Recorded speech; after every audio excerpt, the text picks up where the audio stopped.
Well, thank you very much, and I'd like to ask Caroline, who's become very famous, big star, and she has a person who's a colleague of hers, a friend of hers, and that she has a lot of respect for, who comes from the area and knows exactly what's happening. Caroline, could I ask you to say a few words? Yes, sir. Here we have Hariana, who is from the continent of Africa. She's been a reporter here in the United States for many years, and she has a story to share with the press, with the media, and with these two fantastic leaders who have joined you today. So, Hariana, please. Why don't you come up here and talk so they can see? Sure. That'd be great. Thank you very much. Thank you, Mr. It's a great honor. Thank you, Mr. President.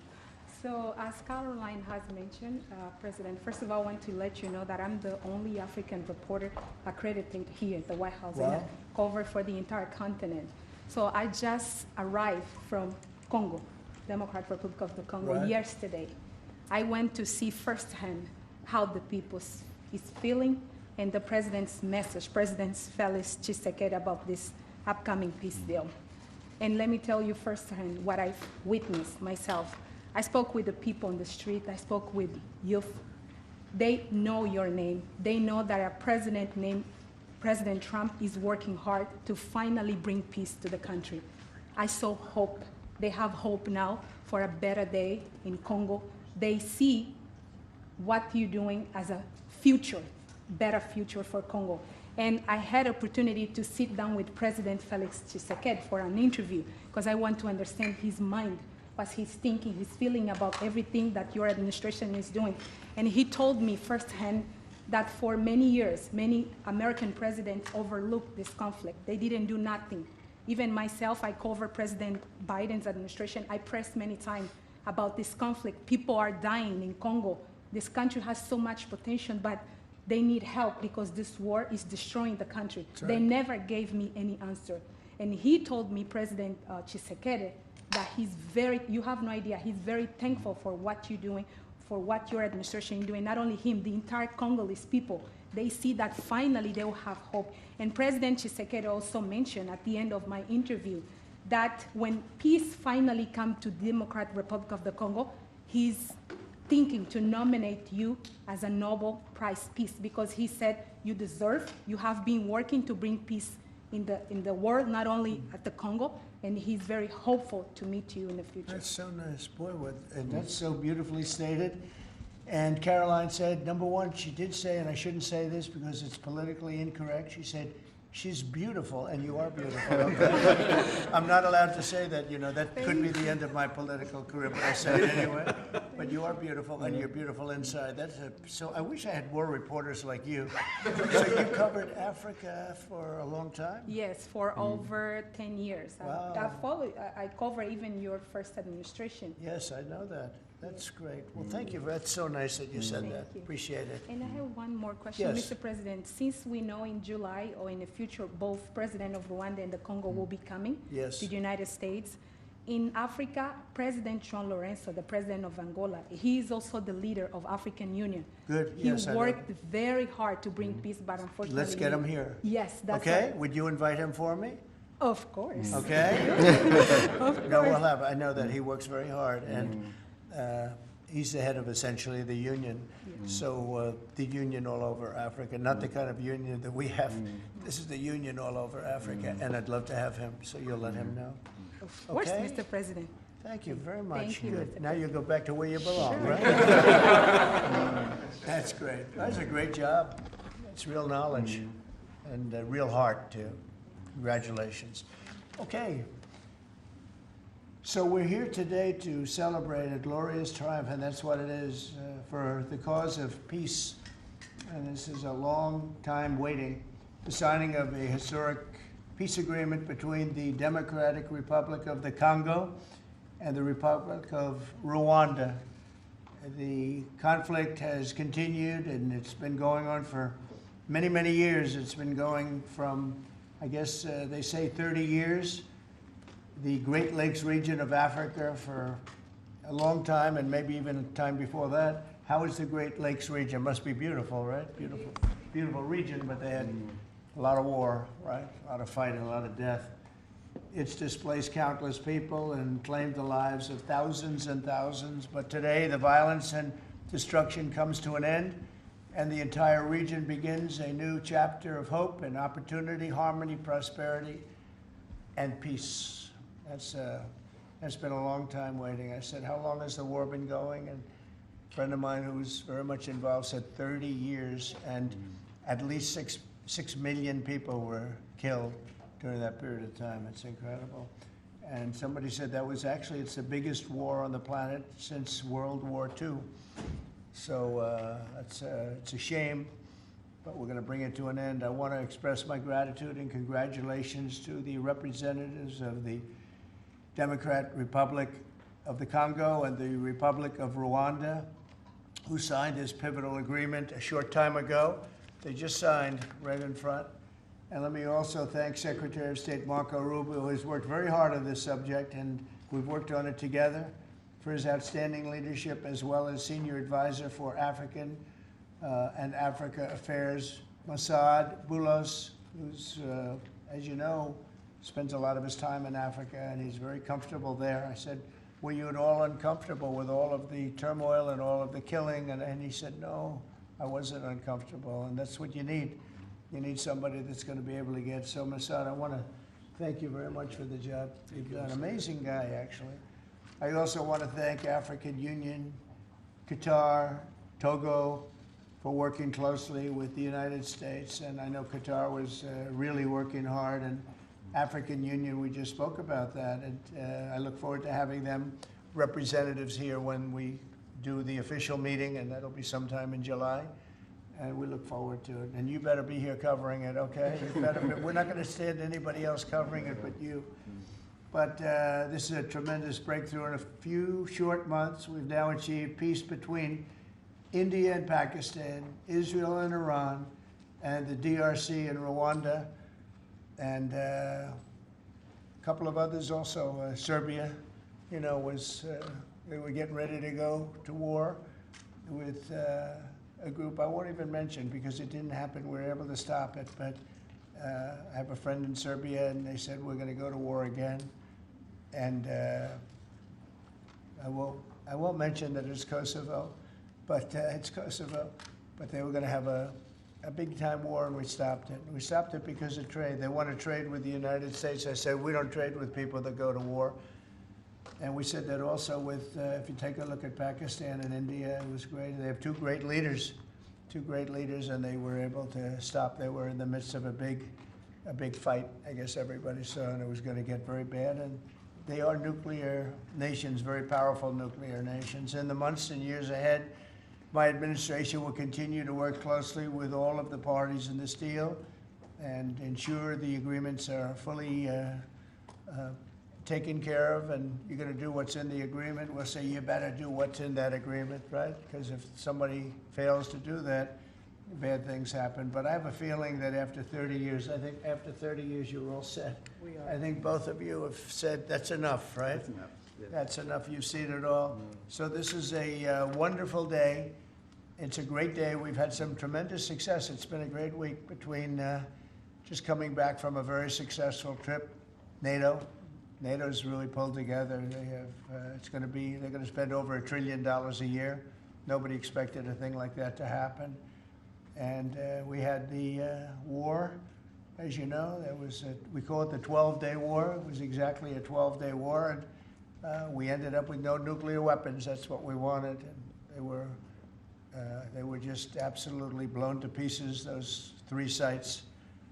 And there's no nuclear weapons, and hopefully there can be a lot of healing, and the healing is starting.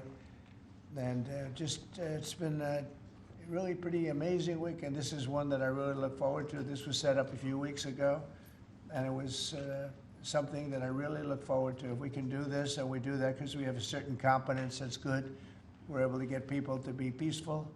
I think we can do war better than anybody, but we don't want to. And we have the greatest military in the world. They showed that in Iran. Those pilots, they flew for 36 hours. And think of that, and they hit their target. The size of this desk, half the size of this desk, from about 52,000 feet in the dark of night with no moon, 0 moon. They wanted it that way. Can you believe it?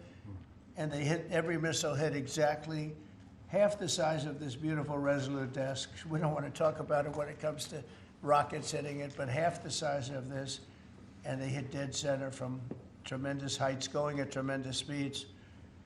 It's amazing. Nobody could do a thing like that. Nobody has that weaponry, and nobody could do a thing like that. So we had a very busy and successful week. And in addition to that, our economy is doing great, setting records with the economy, and a lot of other good things happening. But this is about Congo and Rwanda. And I'd like to ask, if I might, would you say a few words before we introduce our guests? Please? Sure. Thank you, Mr. President. Yes. So, under your leadership, Mr. President, and the full support of Secretary Rubio and the entire team at the State Department, we engaged with the two parties in early April, and within 3 weeks, they signed the Declaration of Principles. And now, within about 2 months from that, we have signed today the final, this is actually the final peace agreement. You know, many people were wondering if this is preliminary. No, this is the actual final peace agreement that they've signed today. You have also expressed interest in inviting the heads of states to the White House for a signing ceremony. So there will be some other additional agreements that will be signed. In addition to this, which will become known as the Washington Accord with regards to the Great Lakes region. That's great. There are some economic... Why not the Trump Accord? If you wish. I'm only kidding. That'll be headlines there. I think that's a great name, Washington Accord. Beautiful. And there's an economic aspect as well that is extremely important for both countries. They have also worked, last week we finalized the regional economic integration framework, which both countries will be signing at the White House here during that ceremony. And That's going to be a great ceremony. Absolutely. Right? We're going to make that a great ceremony and bring other people that were involved, some other people. Besides the gentleman we talked about who we know has worked so hard, if you think there are other people that are deserving, let us know. Okay? Sure. And there will be some bilateral agreements. We're negotiating a minerals deal with the DRC for critical minerals. Many American companies have shown interest in investing in the DRC, and these we're talking about long-term investments.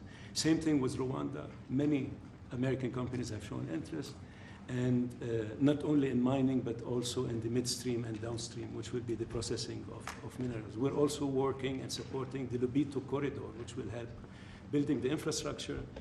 Just 2 days ago, the United States signed, and supported a project of $1.5 billion for electric transmission from Angola to the DRC. And there are many other projects of that nature lined up. So we will be, under your leadership, Mr. President, we'll be working with the two countries very closely and with the support of Qatar to make sure that this agreement is implemented. And a lot of our companies are in both of these countries now, especially since we've been getting along so well. It's probably the way we were brought together. And we have a lot of our big companies are there, between rare earth and all of the other things that they do in Africa, which is very greatly expanding, especially in these two countries. You have earth, they consider it to be about the best in the world, actually, I've heard. So we're doing a lot of different things, and it's all going to bring everybody together. That's how this all began, I guess. But the big thing is, the big thing for me is there's really only one thing, and that's getting a peace treaty with two countries that have been fighting for 30 years. And but I want to thank you all. Will, if you could, Yes, you could bring the letters over. Of course, sir. So in front of you, as you said, sir, these are the actual agreements that were signed respectively by the foreign ministers of the Democratic Republic of Congo and Rwanda earlier today, witnessed by Secretary Rubio.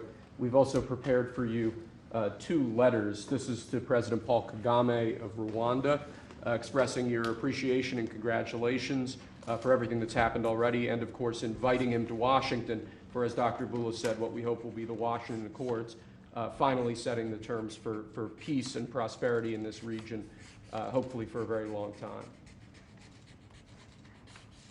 That's great. That's beautiful. Very important. We're going to put a picture in there, right? As soon as this is over, they're going to put, we have a fast-moving photographer, Dan. He's going to put a nice picture of us Great. here, okay? Thank you. That's for you. And, Thank you. Thank you very and much. this is a letter to President Chikisade of the Democratic Republic of Congo, again congratulating him on settling this long-running war and inviting him to Washington, D.C. for the final conclusion of the agreement, hopefully soon. That's great.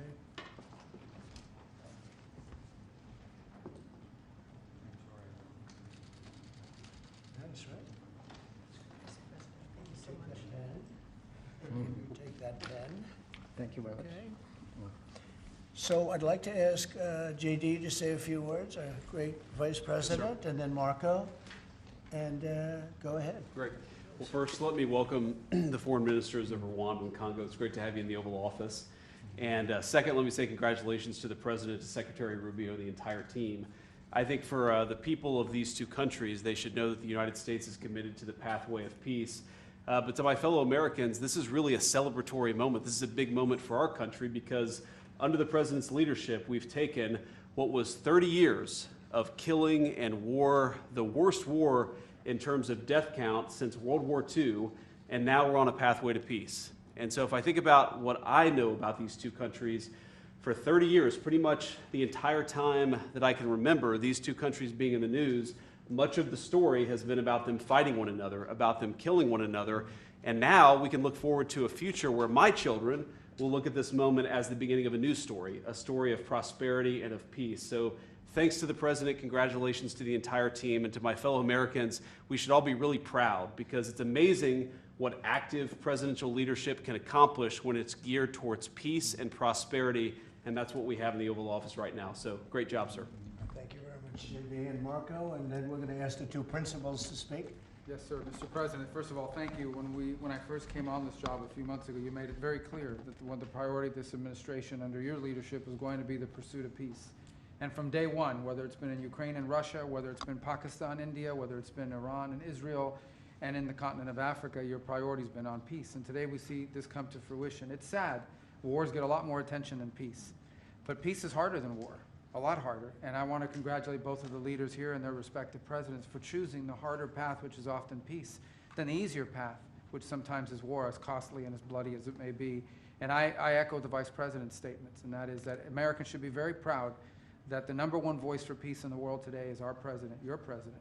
And so thank you, President Trump. And I want to, again, recognize Dr. Boulos and the work he's put into this from day one. He's really put a lot of time and effort, and as our friends from the respective countries can share with us. And last point, I do want to thank, you've done this already, but the African Union, Togo, and Qatar, who have been extraordinary partners and whose help we're going to need to continue to receive in order to bring all this to fruition. So congratulations to both of you, and thank you, Mr. President. Great job you've done. Do you want to start? Either way, would you like to start? Ladies first, maybe. Okay. Thank you so much. Thank you Again, very much. thank you so much, Mr. President, for having us here. I think I can summarize my contribution in 3 main points. First of all, thank you and congratulations indeed for this remarkable milestone, which is putting an end to 30 years of conflict and of suffering, and which is redefining the perspectives that millions of Congolese and of citizens of the greater Great Lakes region will have. The second point is stay committed, stay on board. We need the United States to make sure that this agreement holds and that you hold us accountable. And the third point is, if you stay on board, I think there are so many perspectives that we can transform our partnerships through and that can usher in an era of prosperity, of growth, and of shared bilateral relationships that go well beyond the challenges that we've shared together, and that can at least, or finally, focus on the potential and of the wealth that we can share. So again, our heartfelt gratitude to you on my behalf, but more importantly, on behalf of the people of the Democratic Republic of Congo. Thank you so much. Beautifully spoken, and I look forward to seeing your leader. They will, highly respected person, as you know. Indeed. Highly respected all over the world, but in Africa in particular. So sometime in July, we'll do something, big ceremony. We look Okay? forward to it. Thank you very so much. Please. Thank you very much, Mr. President. This is indeed a historical day because it's the signing of a peace agreement between Congo and Rwanda to end a conflict that has been going on for 30 years. And there has been many mediation, facilitation in the past. but none of them succeeded. And we believe that it's because of your leadership and your steadfast commitment to this process, with also a new approach of economic integration, regional economic integration, which is important to allow Rwanda and DRC working together, because this is a very rich region with cross-border trade, with the minerals, with natural wealth. So with the US standing side by side with Rwanda and DRC, we believe that we will achieve a long-time peace. And we also believe that, as my colleague from DRC stated, it's important for the United States to stay committed, because today we signed, but now we need to implement what we have signed in order to open this new era you were talking about of prosperity, so that we can reap the economic dividend of peace. So for this economic integration framework to be implemented, it's important for the US to accompany the parties to implement what we have signed, because in the past we have signed so many agreements that were not implemented. And we are really, we believe that with your leadership, with the involvement of the United States administration, we will reach that goal. So thank you very much, Mr. President. Well, this will happen definitely. I can reach over. Do you want to just press them over to me? Sure. Let me have them. And I just wanted to give you each. These are your signed agreements. And we'll make sure that you follow through. We'll make sure you follow through. Yeah. We'll make sure that you follow through. Okay, that's for you. And we have one other thing that we're going to give, that we give to special people only. It's a coin. Thank you. And I hope you do that. I'm going to give you a second one for your leader. Oh, cool. Thank you very much. And likewise, we'll do that. These are serious coins. You don't want to lose them. You'll be very. I think that your reporter from Africa should get one. What do you think? Is she allowed? I saw. I think yes. Are the reporters okay with it? Brian, yes? Darling, that's for you. Okay? You did a fantastic job. Thank you. And I heard you do a great job in covering everything. Thank you. And Mr. President, we actually have the pictures that you took earlier Oh, of the let me foreign see that. ministers here already. Thank you so much, Mr. President. Thank you. Let me see that. They're in this folder right here, sir. Okay, this one? Yes, sir. Oh, they look better than me. I don't like it. I don't like it. That's beautiful. That's very good. We have a good photographer. Beautiful. That's great. You better, I'll tell you, you better do the job here. We're going to come down hard. It's beautiful. Thank you very much. So we'll put them in. That's for you. I can do that. Okay. That's for you. This is for the Congo. And what is it? For the Congo. Yes. The visa. Okay. Let's see, do we have two of them? I think so. He wouldn't give us one, he would have made a big mistake. Isn't that nice? That's for you. That's for you. Thank you, Mr. President. Thank you very much. And you're all set, and this is for you. You're going to Yes, get this. Good. Might as well hold it. Thank you so Thank you much. very much. Good luck. Thank you. Do you have any questions? Yes, sir. On the subject, sir. Why not? Why not Canada, by the way? Why? I mean, Because this is about a different subject right now. This is right now actually a much more important subject.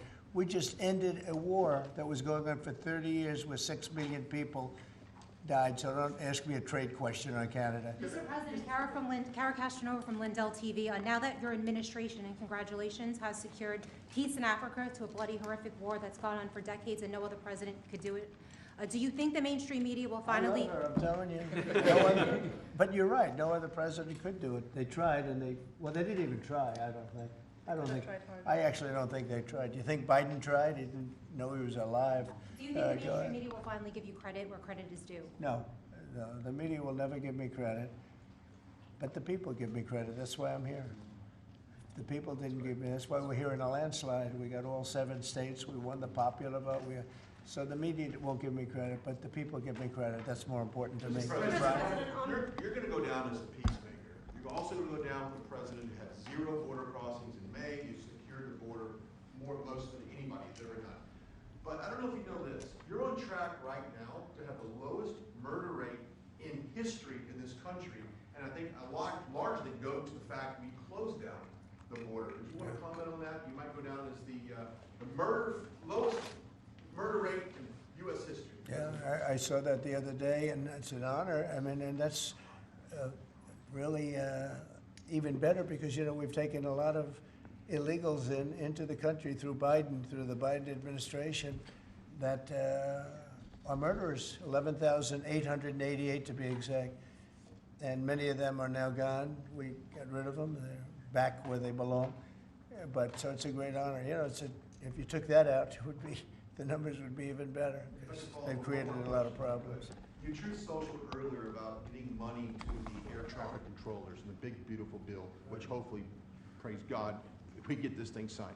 What does that mean to that industry that have been suffering the last couple of years, quite a decade of being underfunding? How that changed the safety of air travel? Well, they've underfunded the airports for years, and I started the process of getting it completed in terms of the equipment necessary to land the planes, where the planes, like the helicopter accident with the plane, would have never happened if they had the right modern equipment. It would have been, bells and whistles would have been going on all over the place.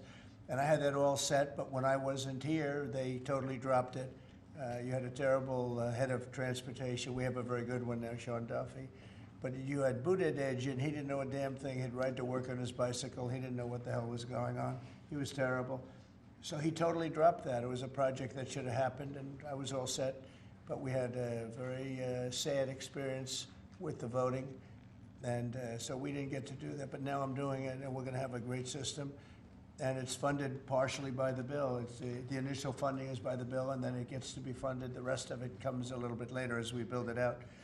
But we're going to build out the best in the world. We have the best companies in the world. A couple of countries have very good systems. In fact, I noticed when I was landing, my pilot often would use the system of another country, and I said, "What are you doing that for?" He said, "The United States system is so bad."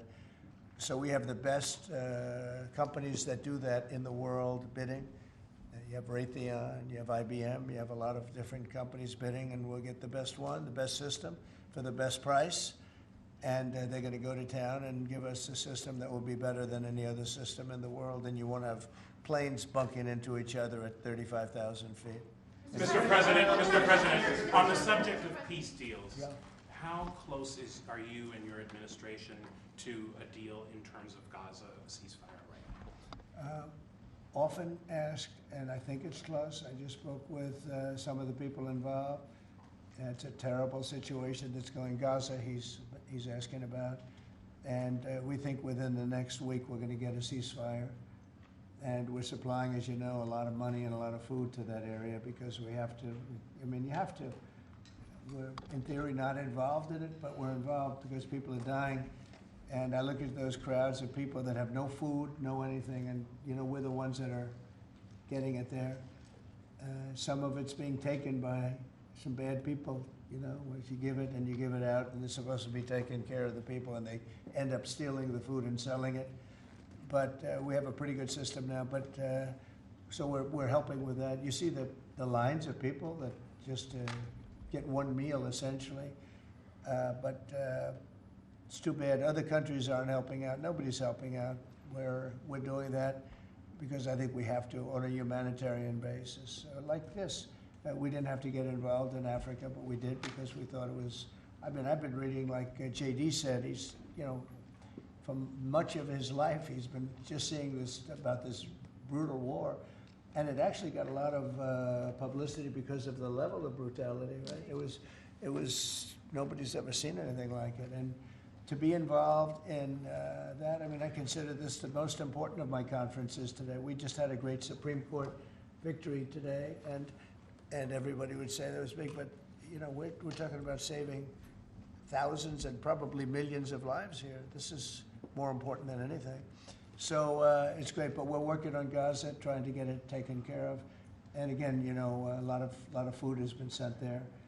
And other countries throughout the world should be helping also. And on another conflict that I know you've been working on, sir, is it true that you have reached out with a letter to North Korea's Kim Jong-un?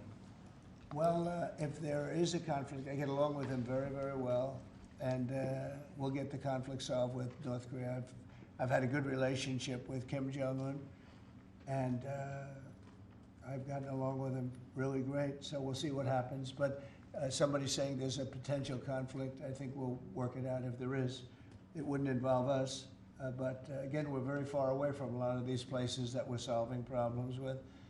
But I enjoy doing it, I like doing it, and it's the right thing to do, and we have an ability to get it done, so we're solving things that we didn't have a lot to do. Serbia, Kosovo, I told you, we solved a potential disaster. I can tell you that some of the countries that you're not going to hear about, but some countries that were ready to go to war with their neighbor are not going to go to war with their neighbor, and that's a great thing. We have a number of them. But I'm very happy about India and Pakistan because they actually have nuclear weapons. You know, when you talk about Iran, they were trying to get it, but India has nuclear weapons, Pakistan has nuclear weapons, high-level nuclear weapons both, and getting that solved was really great. We did it through trade, so it was a great thing. Mr. President, when it comes to nuclear weapons, Mr. President, are you concerned that the Iranians may have some enriched uranium at Pickaxe Mountain? No. The last thing they're thinking about right now is enriched uranium. They're not thinking about what they want to do is they want to get back to life, and they do want to meet me, and we'll do that quickly. We're going to do it quickly while the meeting's They said this morning on. that they don't want to meet with the U.S. Were they telling you something different in private? They may say that to you. Don't you think they want to meet me? Don't you think we have sanctions on there that they can't do anything? Wouldn't you think that they want to meet me? I mean, they're not stupid people, but they went through a lot, and they suffered, and so did Israel. Israel suffered greatly. It was a nasty 12 days, and yeah, we'll see what happens. Mr. President, are you considering sending Patriot missiles to Ukraine? Have you made up your mind about that yet? I may. Go ahead. On this topic, Mr. President, there are a few unanswered questions that remain in this deal. For example, will Rwanda, on this deal, on this conflict, for example, will Rwandan troops pull back from parts of the DR Congo, and also will the M23 rebel group be allowed to remain in parts of eastern DR Congo? Do you have any answer to those Well, let questions? me ask you that question. You want to answer that one? It sounds like an interesting question for you. Go ahead, please. Thank you very much. In the agreement we signed, we have taken the concept of operation for the neutralization of the FDLR, which is a vicious genocidal movement, and the lifting of Rwandan defensive measures. So this was already signed last year in November, so we will implement it. This concept of operation to do both things, to neutralize this movement, which has been destabilizing Rwanda for many years, and to lift our defensive measures. As for the M23, in the agreement also, we have decided to rely on the Doha talks because there are currently talks between the AFC M23 and the DRC government to have a peace deal also that will complement the Washington peace agreement. So both things are taken care of. Thank you. Mr. President, will the United States be enforcing this agreement? Or Well, we're going to be working with them to get it enforced. They can enforce their own agreement, but we'll be putting a lot of pressure on to make sure it gets enforced. The two people in this room are very, very capable people, and they'll get it done. I think they'll get it done. They love their, one thing I learned very quickly is how much you love your country and you want to get it done. And they know it has to get done, otherwise bad things happen. But I think we're well beyond that. Other presidents should have done what I'm doing right now. They never did it. I don't think they ever tried. I don't think it's like they couldn't do it. I don't think they ever tried. And if they did, they wouldn't be able to do it anyway. On the Mr. President, President, Yes. yes, thank you. Mr. President, can you share with us what can happen if one of the parts violate this peace agreement? Because we don't want war to come back to Well, DRC. I'd rather not say, I would just say that there are big penalties if they violate, and they're not going to, I don't think they will violate, I think they mean it, but we have very severe penalties, financial and otherwise. Okay? On the President, to go back to your Truth Social post on Canada specifically, why are you deciding to end trade talks with Canada, and what rate are you looking to set? So Canada put a charge on some of our companies, and Canada's been a very difficult country to deal with over the years. You know, we hear Canada, we have a great relationship with the people of Canada, but it's been very difficult, and they put a charge, and they were a little bit early, we found out about it. So and we have all the cards. We have every single one. We don't want to do anything bad, but they have, economically, we have such power over Canada. I'd rather not use it, but they did something with our tech companies today trying to copy Europe. You know, they copied Europe. It's not going to work out well for Europe either, and it's not going to work out well for Canada. They were foolish to do it. And so I said, we're going to stop all negotiations with Canada right now until they straighten out their act. Okay? Is there anything Canada can do to change your mind about this situation? Well, no, they put a tax on companies that were American companies that they shouldn't, very severe tax. And yeah, I guess they could remove it. They will, but I don't really, I mean, it doesn't matter to me. We have all the cards. We have all the cards. You know, we do a lot of business with Canada, but relatively little. They do most of their businesses with us. And when you have that circumstance, you treat people better. They've had farmers that are getting like 300, 400, 200% in tariffs. Nobody's ever seen anything like it. We have cases, you don't read this and the people don't report, but they charge us 400% on some dairy products. 400%. Nobody writes that. It's not fair to our farmers, and we've got to protect our farmers. Sir, you just, sir. Yeah, Brian, go ahead. Mr. President, you mentioned how much of a rate cut we would do to the interest on the debt. Earlier today, Director Pulte was on CNBC talking about how he suggested Powell should resign. Any comments on whether or not Powell should step down? I know you've been.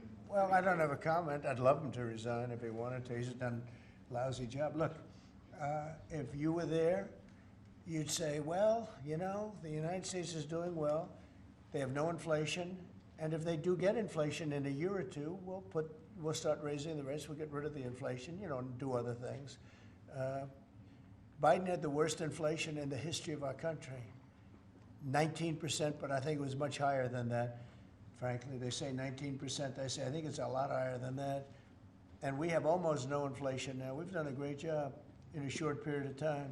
Energy prices are way down. Gasoline now is down to close to $2 in a lot of places. A couple of places I see it even broke. It's like $1.98 a gallon. We've done a great job on inflation and honestly, pretty much everything else.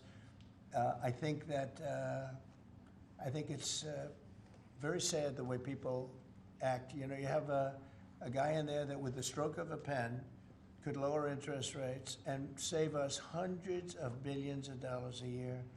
But he's a stupid person. You know, it's very interesting. I'm not sure if he doesn't understand it, because you should be able to understand it. It's sort of 101 economics, but I'm not sure of that. But think of it, with the stroke of a pen, he talks about costs. We can save $600 billion. Maybe even, these are nice numbers for you, right? $900 billion, $950 billion by lowering interest rates. And it's really just more of a paper movement. It's not like you're not cutting anything, you're not cutting jobs, it's just interest rates. And we're number 40 or 44, number 45. Some places that you wouldn't believe that, you know, I don't want to be disparaging, but they pay a lower interest rate than the United States of America. And without us, everything blows up. You know, we sort of control the world in that sense. But we have a guy that's just a stubborn mule and a stupid person that is making a big mistake. He's making a mistake. And it lasts for years, because when you do the debt, now, I've instructed my people not to do any debt beyond 9 months or so. Get this guy out. And whoever is in there will lower rates. If I don't, if I think somebody's going to keep the rates where they are or whatever, I'm not going to put them in. I'm going to put somebody that wants to cut rates. There are a lot of them out there. And I said this morning, a lot of the business shows today were saying, you know, Trump is right. He should be cutting rates. Think of it. We have a great country. We're making a lot of money. We're taking in billions of dollars in tariffs. We have $15 trillion of money that wants to be invested here, which is a record. In 2 months, it breaks any record that we've ever had for a whole year, and not even close. 15 trillion, and it's going to be much higher than that. That's after essentially 2 months, because, you know, we've been doing it for about 2 months, 2.5 months. $15 trillion breaks every record in the book. There's never been anything like this. We have factories moving in, we have car plants moving in, we have everyone wants to be part of the United States. And as I told you, and I say it to everybody, when I was in the Middle East, the King of Saudi Arabia and Qatar and UAE, all great leaders, they have all great leaders. All three of them said, you got the hottest country in the world, and you did it in, at that time I was there for 4 months, because we got back a little while ago. But everybody says it, not only them. We have the hottest country in the world right now. The only thing is we have a Fed chairman that is, he doesn't get it. And you could have substantially lower. Like if we cut him 2 points, would save more than 600, think of it, more than $600 billion just because you cut. But you can't go out to the market and say, well, we have a guy that's got us at 4% or 4.5% and we want to pay 2% or 1%. I think we should be paying 1% right now. And we're paying more because we have a guy who's, you know, suffers from, I think, Trump derangement syndrome, if you want to know the truth. But he's not good for our country. The president of UVA. No, Did you push not the you, president not you. A related question on banking. There have been reports, Mr. President, that your administration is considering issuing an executive order about debanking, which is the practice of banks denying services based on people's political beliefs or industries such as crypto, people involved in that. Would you be open or interested to sign such an executive order targeting debanking, and what might Well, I think the debankers, I think that banks, I can tell you because I've been a victim myself, because of my politics, that big banks were very nasty to us. And I actually think it was Biden's people that told them to be, because the one group of people that banks are afraid of are the regulators. They are petrified of the regulators. And I've seen the biggest banker. I can tell you, you see him on television all the time. If a regulator walked into the room, he gets all nervous and crazy. They're afraid of the regulators. And if the Biden people order the banks to be virtually closed, they can do anything they want. The regulators control the banks. It's not the president of the bank. The president of the bank is far less important to a bank than a regulator. And a regulator can put that bank out of business, just like bad prosecutors are very dangerous. You know, we had a couple. I had deranged Jack Smith and some others. And we kicked their ass, but it was, you know, it's a tough kind of a situation. Prosecutors are very dangerous. A great prosecutor is an amazing asset for a country, but a corrupt prosecutor, a bad prosecutor is very bad. Well, the regulators are the same thing, and when they tell the regulator to go and make life impossible for big banks or little banks, they really control it. So there is a lot of debanking, and they call it debanking, call it a lot of different names. Essentially, they make it impossible to do business, and those people are very bad and very dangerous, and they shouldn't be doing it. You told us that on taxes, Mr. President, could you please explain how taxes would go up by 68% if the bill isn't passed? Where does that number come from? Well, it comes from the fact that you have automatically the Trump cuts, which were the biggest cuts that we've ever had. Now, these cuts are even bigger. But from the last administration, we had the Trump cuts. It was a 5-year deal, and it comes due. When you add that to the cuts that you already have and other things, it amounts, according to what they tell me, about 68%. That would mean you'd have a tax, so that you know that the tax cuts that they got, the biggest tax cuts in our history, would immediately go up to that level, and that alone is a big chunk of the 68%. And then you have the other taxes that would accumulate, and they say that you'd have about a 68% tax increase. Sir, you said a moment ago that it won't work out very well for Europe on trade. Does that mean you want to cut off those negotiations as well and just tell them what? No, well, they've been very tough. The European Union was formed in order to take advantage of the United States on trade. That was why they were formed, and they're nasty. They're very nasty. We have a good relationship. I'm dealing with Ursula right now and the group. But it's a very tough situation. They have been unbelievably bad to us. If you look at past precedents, they've treated them very badly. They're being very nice to me because I get it. I know the system, and we have the cards. We have the cards far more than they do, and they have not treated us well. And they're coming to us right now. You know, I said I was going to put on a 50% tariff. As soon as I said that, I put it out on Truth. As soon as I said that, they came to the table. They didn't want to come to the table. My people were telling me, Scott was telling me, and the whole group was telling me that not a good situation. They want to tap it down the line. They don't want to really deal. So I said, we're going to put a 50% tariff on you. And Howard, as you know, was very much involved, Lutnick, Commerce, and he said they don't want to talk. As soon as I put that on, I was getting calls from them like, can we meet tomorrow? And the problem is they have a lot of very unfair taxes. They have a lot of taxes that you wouldn't put on, and they sue all our companies. They're constantly suing Apple and Google and all of these companies, and they're getting, in front of judges that essentially almost work for them. I guess they do work for them, the European Union judges. And they're getting these crazy rewards. Apple was fined $17 billion, and others are being fined tremendous numbers of dollars. They're nasty people. And I don't want them affecting U.S. companies. I don't want that. If anybody's going to affect a U.S. company, I want it to be us. And if they're going to have to pay a penalty or a fine, let it be to us.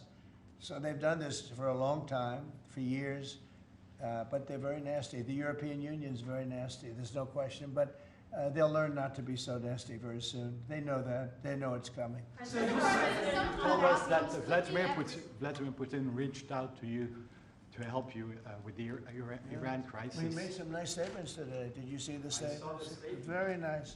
Vladimir Putin made some very nice statements today. Look, he respects our country again. He didn't respect it a year ago, I can tell you right now. But Putin respects our country. And President Xi of China respects our country. And Kim Jong-un they respect our country again. We were not a country that was respected just a year ago. We had a president that was incompetent. We had bad people circulating around this desk, this beautiful, resolute desk. They had, I guess, evil intentions. You couldn't be that stupid. I mean, they had evil intentions. But the world respects our country again. Thank you very much, everybody. Thank you, President.